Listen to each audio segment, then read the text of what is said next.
Hello there, good morning. Welcome to another edition of Knox to Nuggets. My name is Uluwayomi Ute, and it's such a joy to come your way this very beautiful morning. I will always tell you this: thank God for the gift of life. No alarm clock woke you up, no friend, no spouse, no child, no parent woke you up. You woke up because God's mercies allowed it. And so we always will thank God for the gift of life. Thank God for this month of August. Today is the very first Monday in the month of August. And I know that it started well for you, and August will be phenomenal for you in the name of Jesus. Welcome to a month of outstanding testimonies. Lines will fall for you continually in pleasant places, and you will always have good heritage. So, welcome to Nuggets to Nuggets. And for everyone joining me live, thank you. Thank you so much for giving me a share of your time. And for everyone that will watch after, again, a big thank you.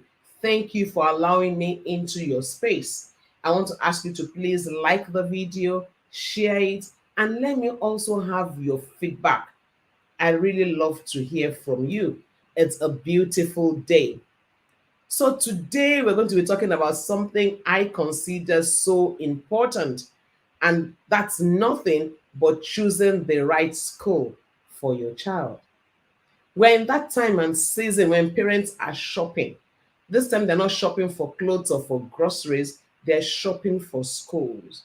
Where do I want my child to go? Interestingly, it's really from the beginning. Which creche, which primary school, which secondary school, which uni? We're in that shopping season. And there are a few things I want us to have that conversation on as parents. So, how do you choose the right school for your child? Now, the first thing I'll ask you to do is to pray about that school. In choosing that school, please take time to pray. You can never undermine the power of prayer. Pray for direction, pray for guidance, pray concerning that school you want that child to go. Even if it's a creche, pray about it. Nothing is too small to pray about. Oh, don't worry, Yomi, it's just a play school. Pray about it. Whether it's play school or where it's creche, it's primary school, it's the college, whatever. Please take time to pray about that school. And invite the child to join you in prayer too. So you want to choose the secondary school to go to, the college to go to. Let's pray. Let's ask for God's direction. By so doing, you're also teaching the child the importance of prayer. You are letting the child know that for everything, you've got to pray. Commit your ways into the hands of God. Then trust in Him, and He will bring it to pass. But you must start by committing, and you commit to God in the place of prayer. So that's not even something to argue about. It's a given, it's foundational, it's where we stand upon to do every other thing. Now, another thing that is important is to ask yourself one question: who is going to the school? Is it you or the child? Yeah, you heard me. Many times we choose things from our own perspective for our own selfish reasons. This may surprise you, but don't be alarmed. I've had people say, "Oh, I need my child to go to so and so and so school because Senator, this is children are in that school. Minister, this children are in that school. So at PTA, we get to connect." Does that sound like a good reason? Yes, it's a very good reason for your benefit. Your child is not that pawn to use to decide where to go. No, no. It's not you going to school. Don't choose school for connection. Don't mortgage the future of that child on the altar of connection. Is connection good? Yes, it is. Do we need it? Yes, we do. But is the child's education enough to sacrifice for it? The answer is no. Don't choose a school because of who else is in that school. Yeah. So when we get called PTA meeting, I'll meet the wife of Senator this, I'll meet Minister that, I'll meet Commissioner this. Oh, all the big men's children are in that school. Mm-mm. And it's not my child meets these children because that's the way to broaden our space. No, your child is not that card you are playing to win a contract. No. So don't choose the school because of your own connection or the pride. Oh, my child is in that eyebrow school. My child is in this eyebrow school. Oh, in my child's school, they pay in foreign currency. Your child is not what you want to use for bragging rights. His or her future destiny is bigger than bragging rights. So don't choose a school because of bragging rights either. That's why I asked who is going to the school, you or your child? If it's that child, then that child must be priority in all you do. What else do you want to consider when choosing the right school for your child? The fees. What's the cost? Can you afford it? If you're going to be sending your child to a school that's equal to your total monthly take home pay, how do you want to sustain it? You don't want to borrow to pay school fees. You don't want to beg to pay school fees. If you're prayed and God wants a child in that school, it's possible the child gets a scholarship and just gets into that school totally free of cost to you. It's a possibility. But don't because you want your child in a particular eyebrow school, because you want your child as a bragging right, then you put your child in a school that you cannot afford to pay. Then you struggle to pay the fees for first term or the first year, and the following year you are struggling. Then they're embarrassing the child. They're telling the child, your parents have not paid your school fees, so if you don't, tell your mom, tell your dad, you should not come to school tomorrow. Nah, you are killing that child's self-esteem. It's not enough reason at all. Put the child in the school you can afford. Don't put a child in a school that you beg or borrow to pay the fees. I know when you are begging or borrowing to pay the fees, that's the basic. Other things will come up. So the child is in that school, is want to go to excursion with his friends, then more money is going to have to come out of your pocket. Or then they want to buy a particular book, more money will come out of your pocket. Or it's end of year, they want to organize a concert, more money will come out of your pocket. The school fees is just the basic. So if you're going to struggle to pay school fees, is it worth it? Oh, I want my child to have the best education. I agree. But will you beg, steal, or borrow to do that? Answer is no. You can still get the right schools for your child that you can afford. So please consider the cost. Don't deceive yourself. If it's a child going to the secondary school, you can sit the child down and have a conversation. Sweetheart, I know you love this school, but you know what? Mom and dad can't afford it yet. So I'm going to choose another school that will still deliver value. Let the child understand, let the child know. Don't do let us fake it till we become it. No, don't fake anything. It's not enough. So please ensure it's something you can afford. Then another thing you want to consider is the distance. Now, if it's a primary school and the child is going from home, or it's a secondary school, the child is going from home, what's the distance? If it's too far, you might not be able to deal it. So consider the distance.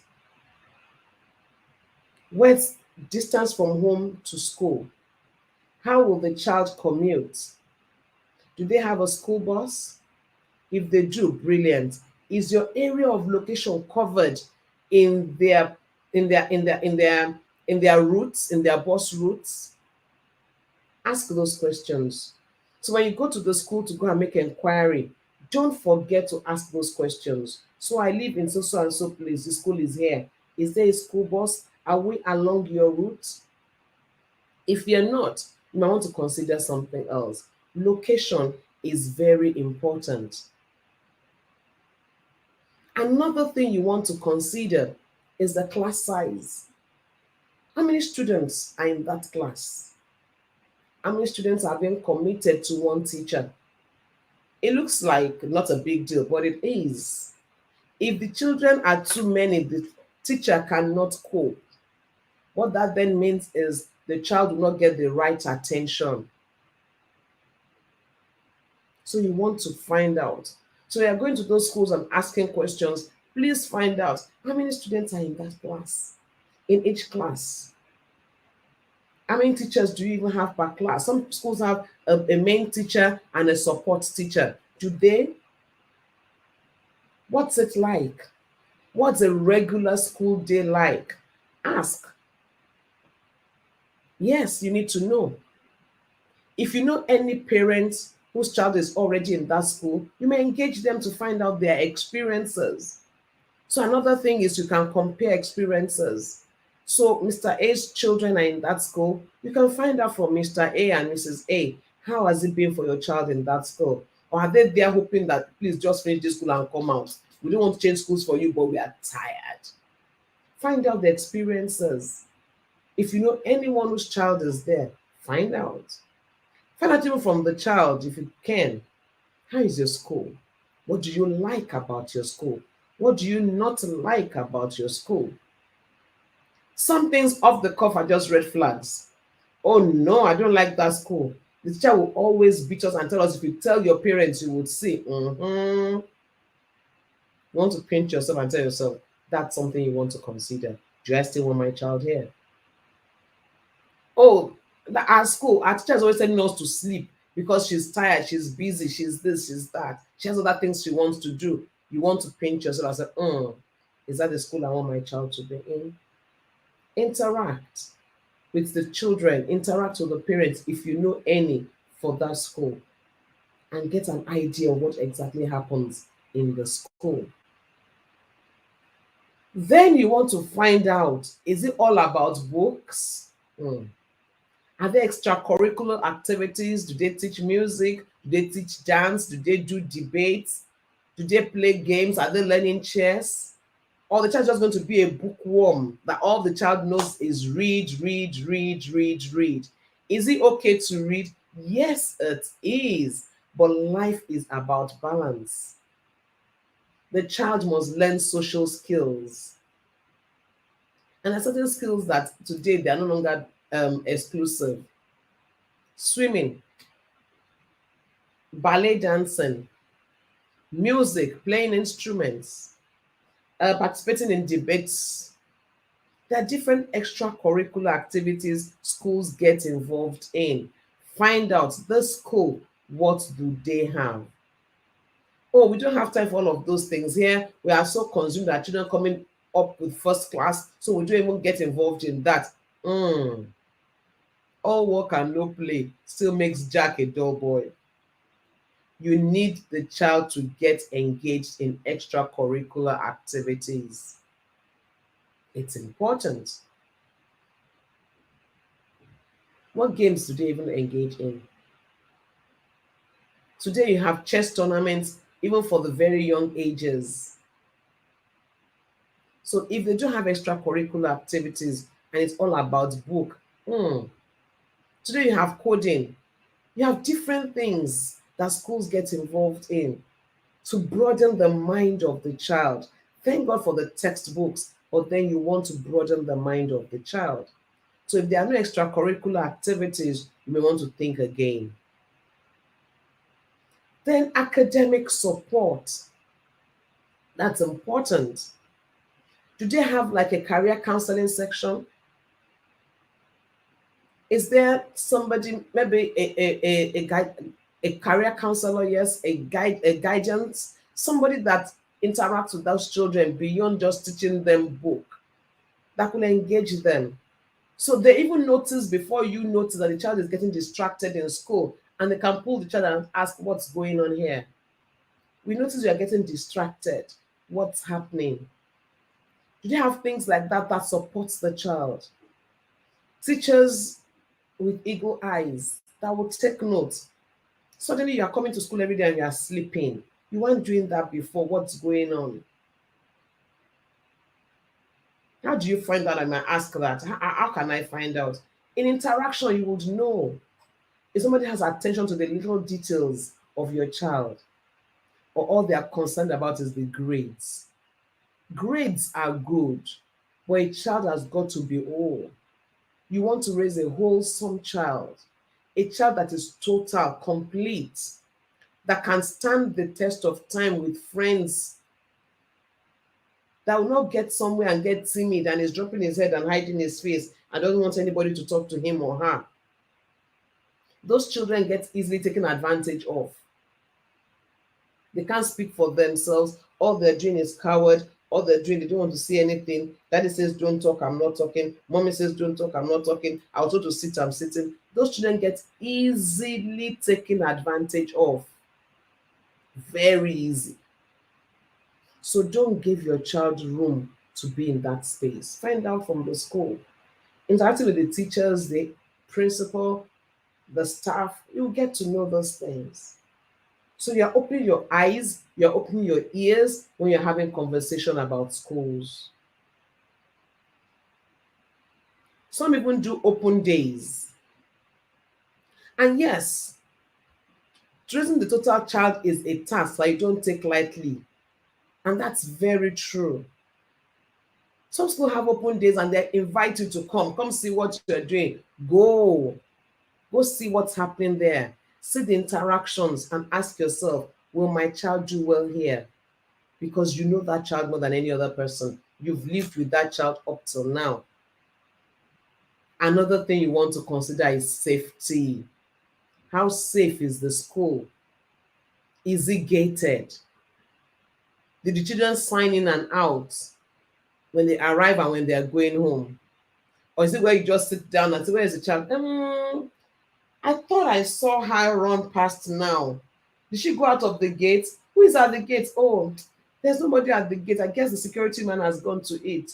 Oh, well, let's hope he didn't stray. Hope what? No way. I'm not going to leave my child to chances. Hope. Hope that what?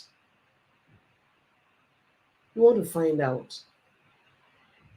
If the child goes, is a day school, so it's not a boarding house, the child goes every day. Is there someone that ensures that those young children enter the right cars? Or can anybody just go and pick up your child? Even in the primary school, somebody can just go there and say, oh, I'm here to pick up so and so, and they release the child. And it's not the father, it's not the mother, it's not a named auntie, and child just goes. That's the way it is. You want to think again. Child gets to the secondary school, the college, and that child is very much aware, knows who. Well, in the primary school, no way. Somebody must know who is taking that child out. The school must be gated. There must be somebody manning the gate of the school. So yes, you are wondering, your toddler, you want the child to start school. Consider safety. And when you went to the school to just look around, were electrical wires flying all over the place? Do you see sockets that are not covered? They look like trivial, right? They're not. That little boy could get to that place and poke his finger, wanting to find out. They are explorers at a very young age. Toddlers are explorers. Poke his finger to say, what, this thing that is open, others are closed. What is here? And the child gets electrocuted. God forbid, I forbid. God forbid is not a strategy. Do your homework. When you go around the school to choose which school do you want your child to go, how careful are their security? Are electrical wires flying all over the place? Do they have a borehole that have been dug and is not covered? Do they have manholes that are exposed and they say, don't worry, we'll watch our children, they won't go there. You watch what? The child will run plumb past you. And before they know what, they can't find the child, he's entered a manhole. God forbid, but that's not a strategy. Look at it. So you go to that school, have safety at the back of your mind.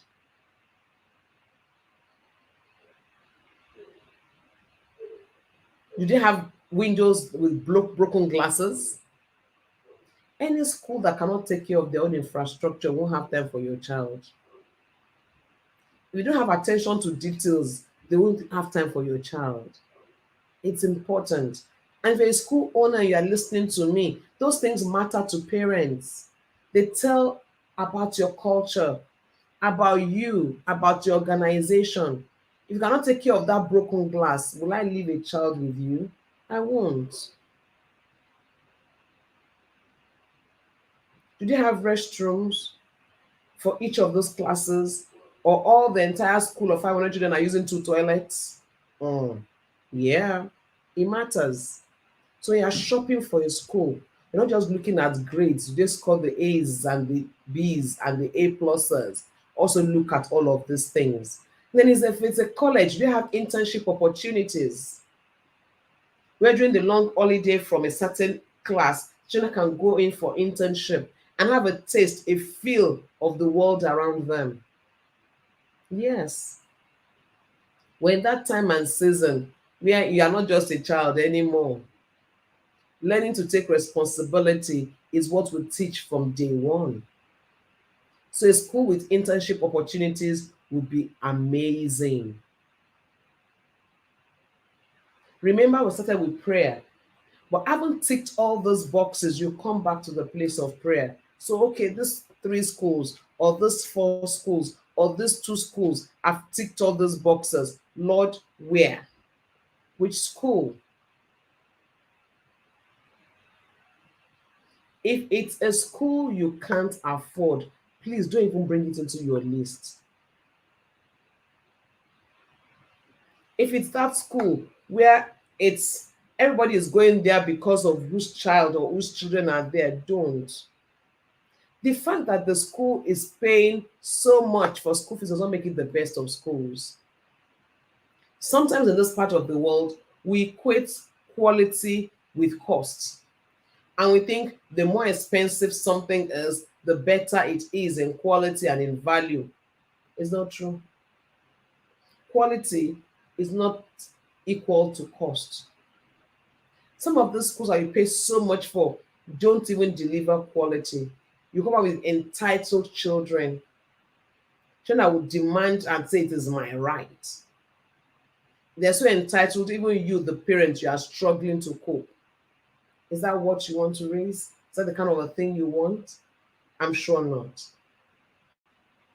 So don't slaughter the future of your children on the wrong school. If you take them to the wrong school, how do you then mold them right? Remember, they'll spend most of their day in school. So even if it's a day school, the child goes to school from 8, comes back. Today they close at 2, then they do extracurricular, extra lessons, da. They get home at 4 or 5. Even when they get home at 3, you, the parents, you are not home yet. You are leaving them in the hands of a nanny, a caregiver, or the other. And then you are going to come home at 6, 7, sometimes 8, some 9, some 10. So from 8 to that time, you're not with this child, is with the school, the teachers, the caregivers at home. Then you get home, you rush to say, hello, how are you? You are going off to bed. Hello, it's the next morning. So they spend more time in the school than they spend with you. Pay the price to choose the right school. It's important. Pray about it. Remember, you are praying about it. Less is more sometimes. So don't choose a school because the bill is off the roof. So you think, oh, because it's so expensive, they'll have the best. It doesn't follow.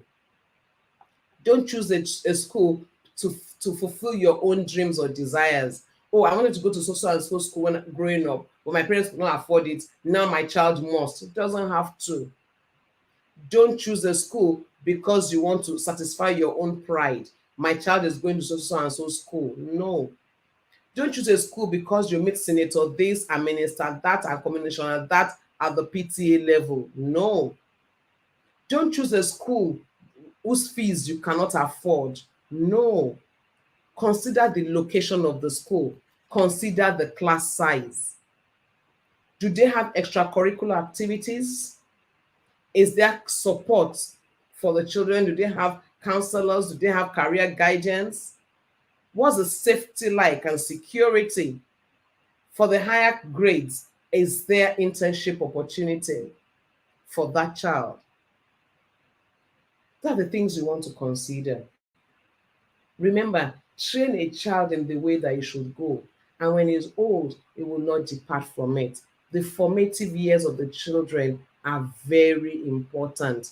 Don't trade it on the altar of your comfort, your convenience, or your pride. Prayerfully choose the right schools, and it's my prayer that you make the right choice. As they resume the next session in September, for those that are changing school, I pray for you that you will make the right choice for those children. And those children will grow up to be all that God has ordained them to be. Their destinies will not be truncated. They will continue to bring you joy. They continue to bring their family joy. They continue to bring their country joy, and the world at large will be proud to have them in. So that is it for today. Choosing the right school for your child. I believe I have added value to you. And so I'm asking you to please like the video, share it, let somebody out there know that there is something called Knox to Nuggets. Let's together grow this community. And are there areas you want me to talk about? Send it to me. I'll be happy to deal. And until I come your way in another edition of Knox to Nuggets, never forget it. If you can think it, you can be it, and you can have it. And as always, together we win. See you next week, Monday, in another edition of Knox to Nuggets. Until then, bye for now.